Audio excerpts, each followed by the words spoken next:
bought a nice fancy beer that I saw in the shop. No idea if it's any good, but gonna try it out.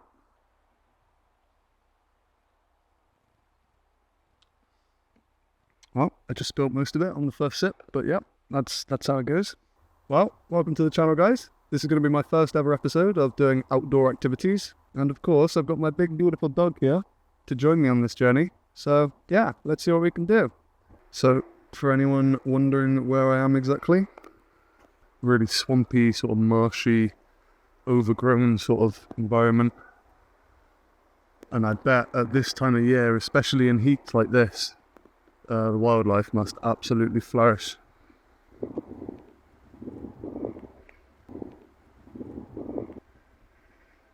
Oh, there's a bit of a tunnel here, you know. This could be a good place for fish. I can already see little fish, but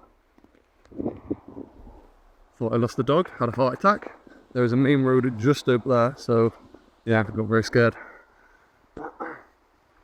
Oh, and this is, it leads into the locked off nature reserve.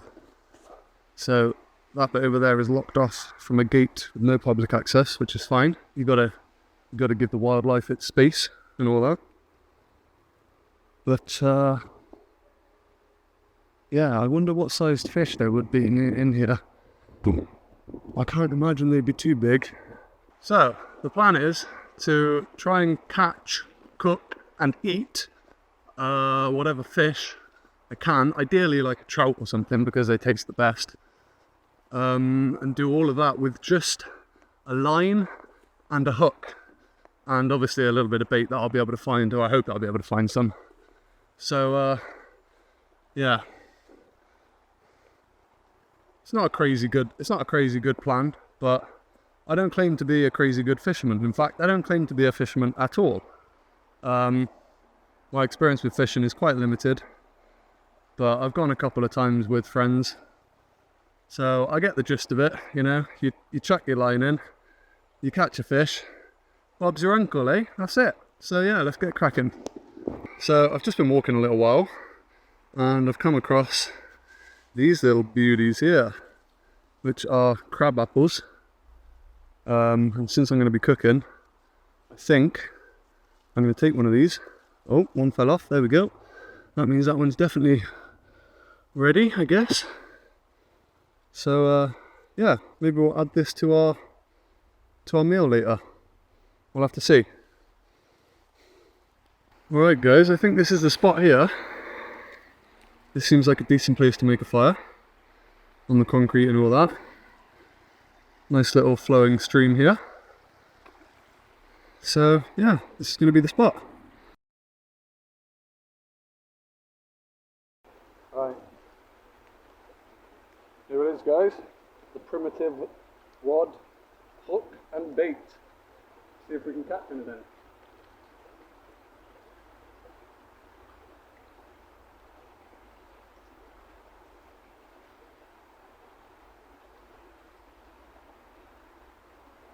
It's just not me. I'm just not a fisherman. I can't do it. I can't do it. Terrible. No, I'm sweating my balls off.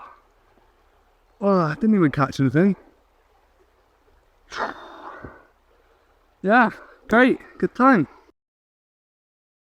I think I'm gonna have to go collect some firewood, which shouldn't be too much of an issue around here. So yeah, let's get that done.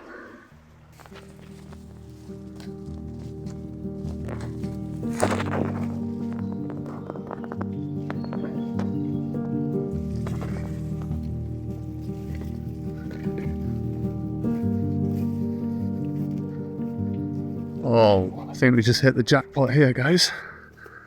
Look at all of this. It's all ready to go, isn't it? Oh, it's not as dry as I'd like it. Yeah, the trouble is it's been raining a lot the past couple of days. So most of the stuff on the ground is going to be pretty wet. But I'm sure we'll make it work.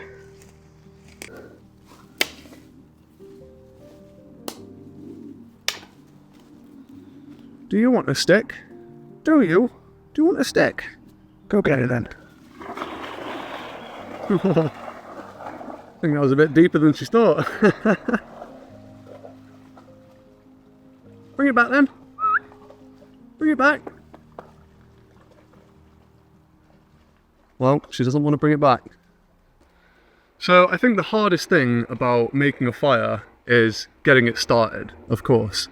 Because you need very specific sort of material to get a fire lit in the first place.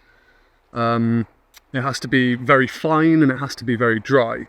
And what I found here, these are some vines going up a very large tree, and on it there are tiny little hairs that you can just pull off, and they are bone dry and very thin.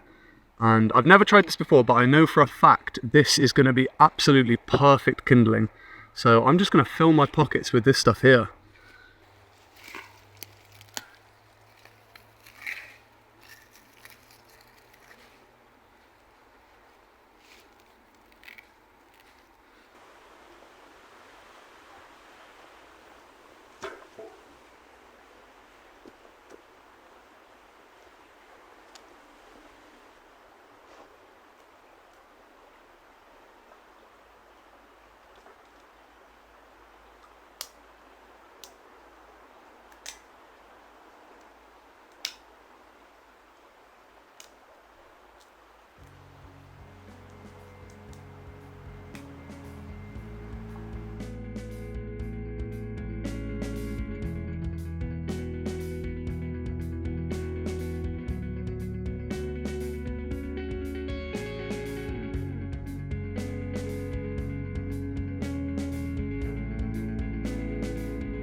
I think one of the best ways to make a fire is to build it upwards into almost a pyramid shape.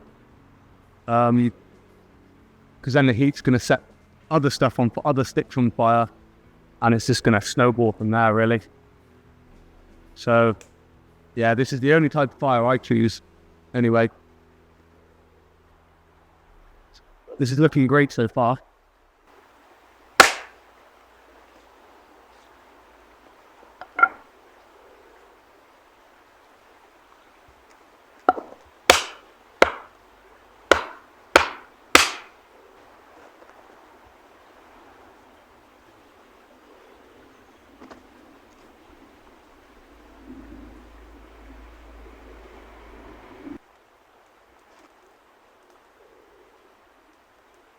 So all I've got is some lovely little butcher burgers right here. I'm going to whack those on a bit of tin foil, put them on the fire, and hopefully they're going to cook nicely. Although I've never cooked with just tin foil before, but it's all I've got right now.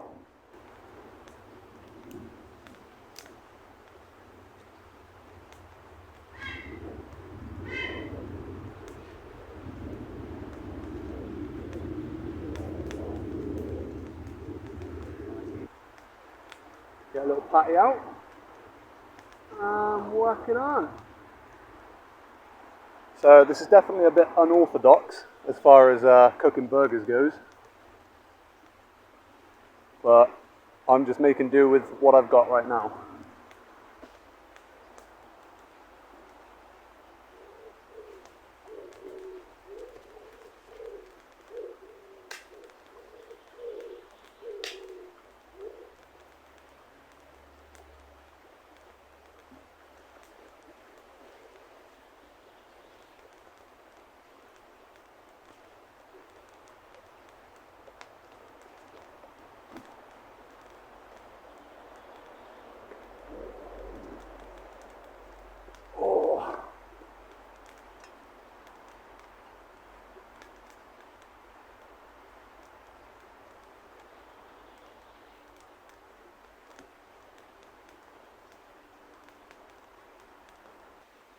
I've got my cooking apple as well, but I don't have a knife, so just gonna, oh, that did not work.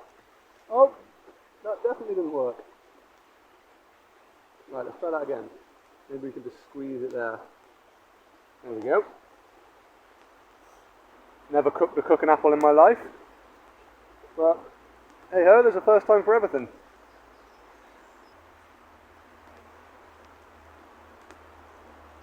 And the apple just fell into the river. So yeah, we're not going to be using that anymore. Always come prepared, guys. Don't be like me.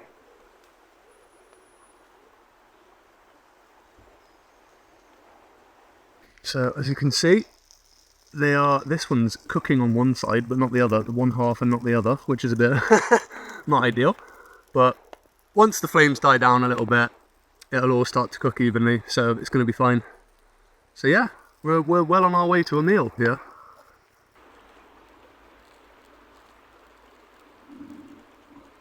Oh yeah, they are looking great.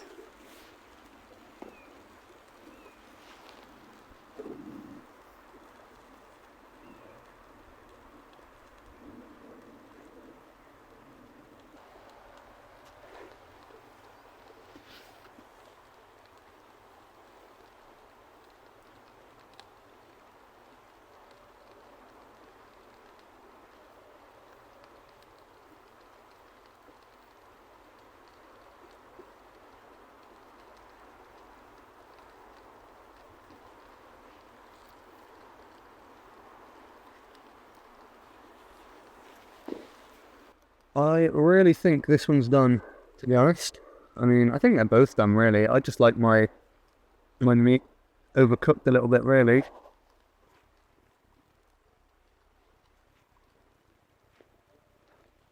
You could use a little bit longer in the middle, I think. It's just struggling to hit the heat is struggling to hit the middle at the moment. Nothing, a couple more minutes won't solve. Or 10. To be honest, guys, I think I'm just going to dig in. Like, it's only beef. You could literally eat this raw. So, I'm going to go for it. So yeah, guys, there is the finished product. Not looking too bad. Not looking too bad at all for a homeless chef. Right. Let's have a little taste of this. Yeah. Oh yeah. Uh-huh. That's pretty good. You even got that smoky aroma, you know? True barbecue flavour. Beautiful. Those are good burgers, I'll tell you right now. For £1.20, those are some good burgers.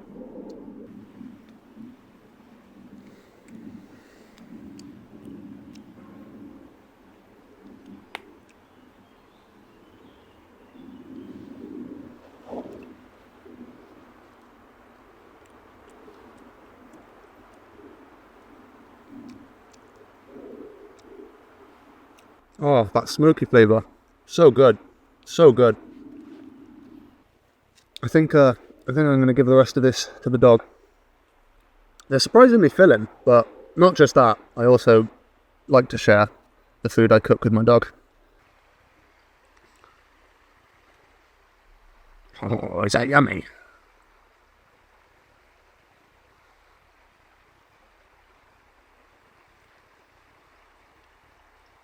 Oh, you dropped it.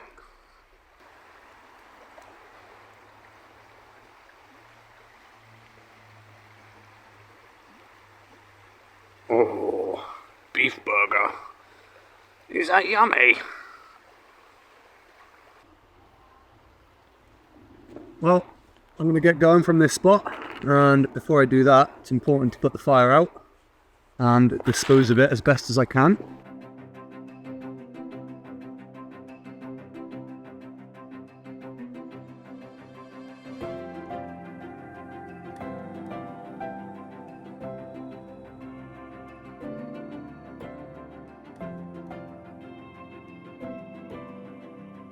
A little bit of a mess, but the rain will wash that away in no time.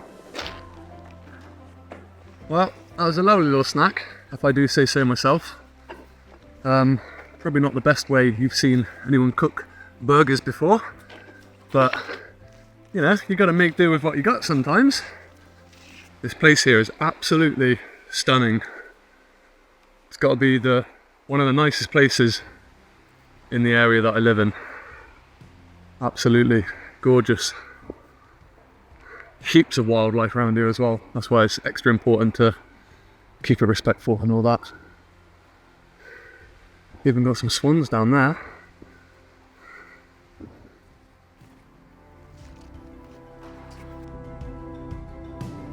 Well, the catch and cook certainly didn't go to plan, but that's fine. I still had a lot of fun, and did pretty much what I wanted to do.